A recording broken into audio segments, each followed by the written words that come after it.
नमस्कार दोस्तों। घिनौनी हरकतें, घटिया किस्म की हरकतें और झूठ और मक्कारी की हरकतें यदि देखनी हो तो किसी भी भाजपाई से मिल लीजिए। नफरत फैलाने की घटनाएं देखनी हो तो किसी भाजपाई से मिल लीजिए। और यदि नीचता की हद से उतरकर कुकर्म करने की घटनाएं देखनी हो, शहीदों का अपमान करने की घटनाएं देखनी हो तो किसी भाजपाई को देख लीजिए। जी हां, यही हो रहा है आज।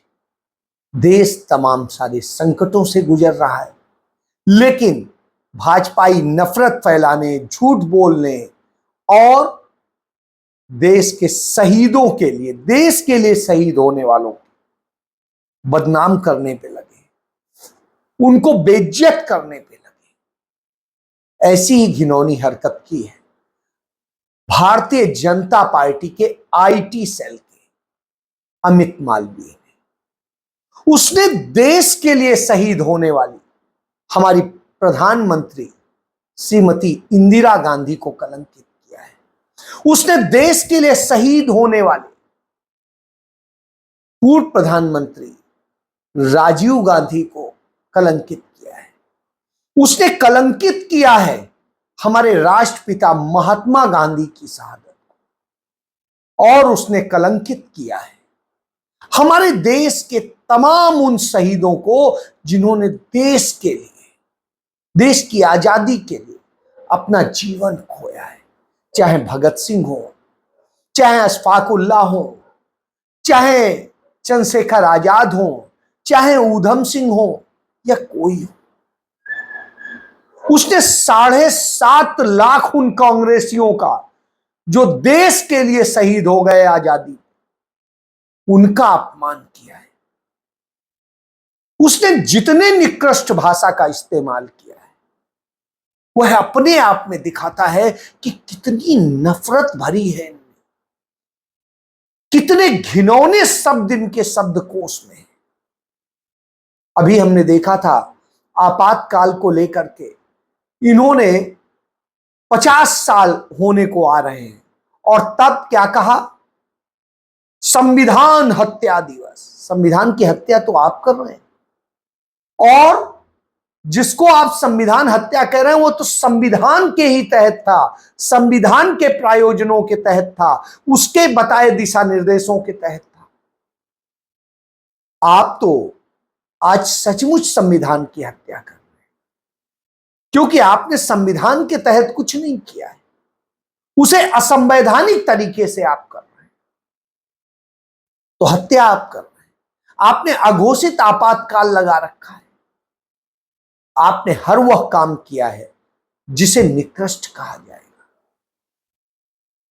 प्रधानमंत्री के तौर पे नरेंद्र मोदी के इस तीसरे कार्यकाल के 38 दिन हुए, और इन 38 दिनों में जिस जम्मू कश्मीर को कहते थे कि अनुच्छेद 370 के कुछ क्लॉजेस खत्म करके वहां अमन, चैन, शांति स्थापित कर दी, वहां इन 38 दिनों में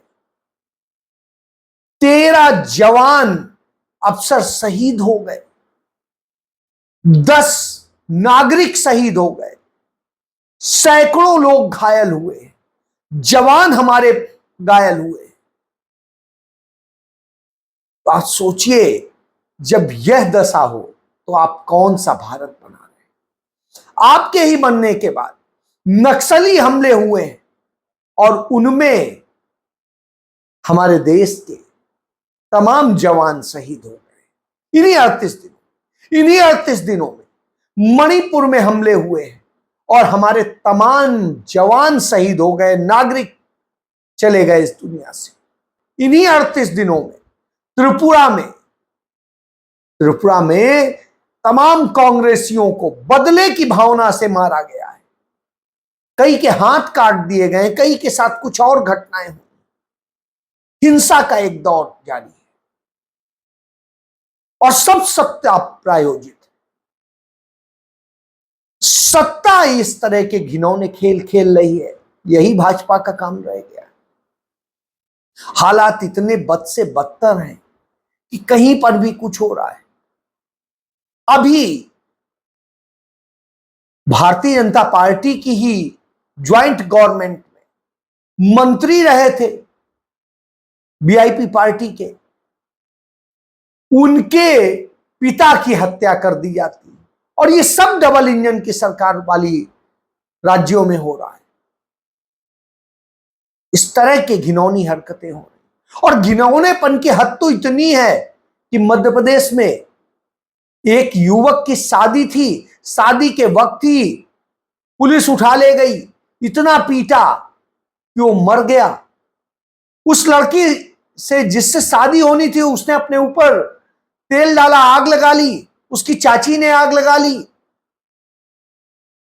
ये हालात हो गए। एक युवक को इतना पीटा कि वो मर गया, और उसके परिवार के लोग प्रदर्शन करने गए कलेक्टर कार्यालय में। महिलाएं निर्वस्त्र हो गई इंसाफ के लिए। इतने घिनौने दिन आ गए, लेकिन आपको शर्म नहीं, आपको किसी उस घटना से शर्म नहीं। उत्तर प्रदेश में कस्टडी में मार डाला गया। अलीगढ़ में थाने के भीतर एक बेटे ने अपनी मां को आग लगा दी और उसका वीडियो बनाता रहा। सोचिए 80% वो जल गई। क्या हालात हो गए हैं। और हालात तो इतने बदतर हो गए हैं कि आपने चाल, चरित्र, संस्कार सब खत्म कर दिए। ग्वालियर में एक 12 साल की बच्ची से स्कूल में एक भाजपा पदाधिकारी का बेटा रेप करता है, स्कूल के भीतर बाथरूम ले जाकर के। अब आप इन सारी बातों से समझ सकते हैं कि किस तरह से इस देश को बना दिया है।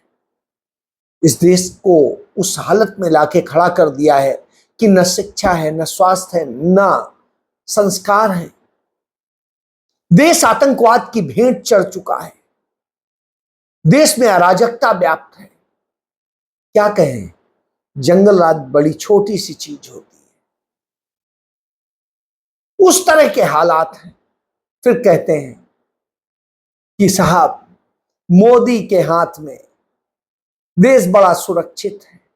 इस तरह सुरक्षित है कि चीन हमारी जमीनों पे कब्जा कर रहा है। हमारा पूरा देश का एक बड़ा भूभाग कब्जा कर चुका है और लगातार बढ़ रहा है। पेंगोंग झील तक वो आ गया है। दूसरी तरफ हमारी हालत ये है कि हम एक आवाज नहीं बोल पाते।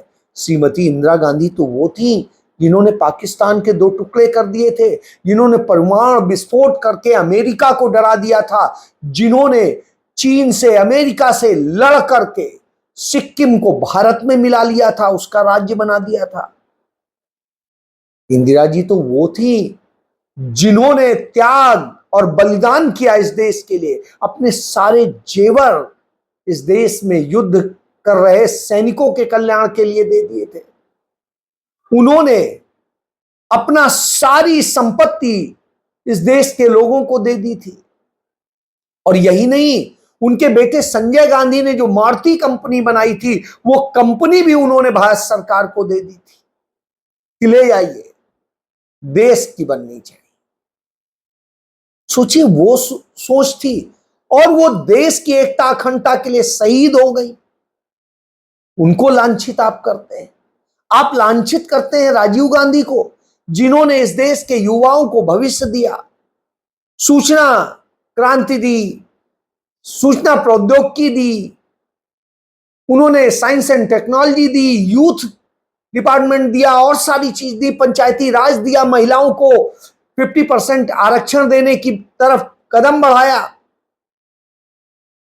और इस देश के अमन चैन के लिए, शांति के लिए शांति सेना भी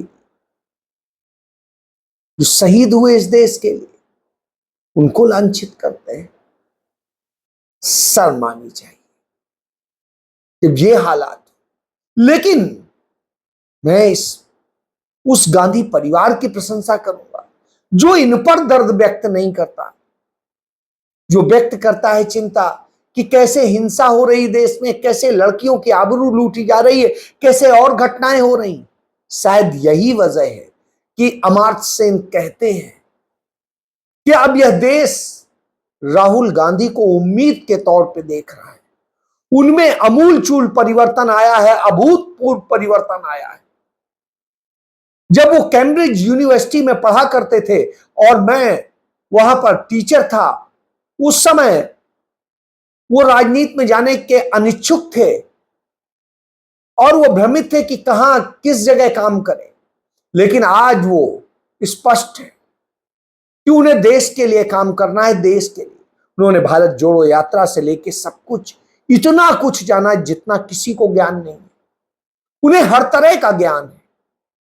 यह बात कोई और नहीं, अमर्त्य सेन कहते हैं, जो नोबेल पुरस्कार विजेता है, दुनिया के टॉप और भारत रत्न विजेता है। वो 90 साल के बुजुर्ग, वो कहते हैं जो विद्वत्ता के नाम पर जाने जाते हैं।